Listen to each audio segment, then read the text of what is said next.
Hi Faizy, driving മാസ്റ്ററുടെ പുതിയൊരു എപ്പിസോഡിലേക്ക് സ്വാഗതം. Thank you. നമുക്ക് നല്ല മഴയായതുകൊണ്ട് വണ്ടിക്കകത്തിരുന്നേ വീഡിയോ എടുക്കാൻ പറ്റുള്ളൂ. അപ്പോൾ നമ്മളൊരു വാർത്ത കണ്ടിട്ട് വെളിയിലേക്ക് വരികയാണ്. അപ്പോൾ നമ്മുടെ ബഹുമാനായ ഗതാഗത വകുപ്പ് മന്ത്രി ഗണേഷ് കുമാർ സാറിൻ്റെ വാക്കുകൾ അദ്ദേഹം യാഥാർത്ഥ്യമാക്കിയിരിക്കുന്നു. KSRTCയുടെ ഉടമസ്ഥയിലുള്ള ഡ്രൈവിംഗ് സ്കൂളിൻ്റെ ഔദ്യോഗികമായ ഉദ്ഘാടനം കഴിഞ്ഞു എന്ന വാർത്ത കണ്ടിട്ടാണ് ഇപ്പോൾ നമ്മൾ പുറത്തേക്ക് വന്നത്. ഒരു സാധാരണക്കാരൻ എന്ന നിലയിൽ ഇതിനെക്കുറിച്ച് ഫൈസിയുടെ അഭിപ്രായം എന്താണ്? സാധാരണക്കാരൻ എന്ന നിലയിൽ ഇത് വളരെ ഒരു മികച്ച തീരുമാനമായിട്ടാണ് എനിക്ക് തോന്നുന്നത്. ഇന്ന് പലരുടെയും കയ്യിൽ ലൈസൻസ് ഉണ്ട്, എങ്കിലും എല്ലാവരും ഡ്രൈവർമാരല്ല.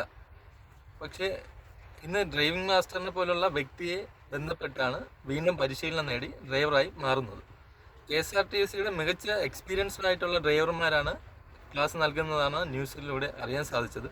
അതുകൊണ്ട് തന്നെ അവിടെ നിന്ന് പഠിച്ചിറങ്ങുന്ന എല്ലാ വ്യക്തികളും നല്ലൊരു ഡ്രൈവർമാരായി മാറുമെന്ന് ഞാൻ വിശ്വസിക്കുന്നു. KSRTCയുടെ ഈ ഒരു ഡ്രൈവിംഗ് സ്കൂളിന് എല്ലാവിധ വിജയാശംസകളും നേരുന്നു.